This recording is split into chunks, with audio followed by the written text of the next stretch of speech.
В рамках нашей встречи мы также обсуждали вопрос, связанный с поставками топлива на территорию Республики Абхазия. Вы знаете, и наши граждане сталкиваются с неудобством, когда образуются на отдельных заправочных станциях очереди.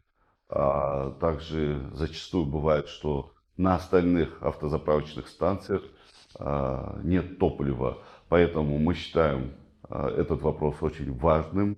Исходим из принципиальной позиции создания равных условий как внутри рынка розничной торговли, так и для оптовиков. Мы достигли следующего соглашения, что государственная российская компания «Роснефть» напрямую будет заключать контракт с абхазской государственной топливной компанией «Абхазтоп». Для нас очень важно, чтобы все участники топливного рынка находились на одинаковых условиях, на одинаковых конкурентных условиях.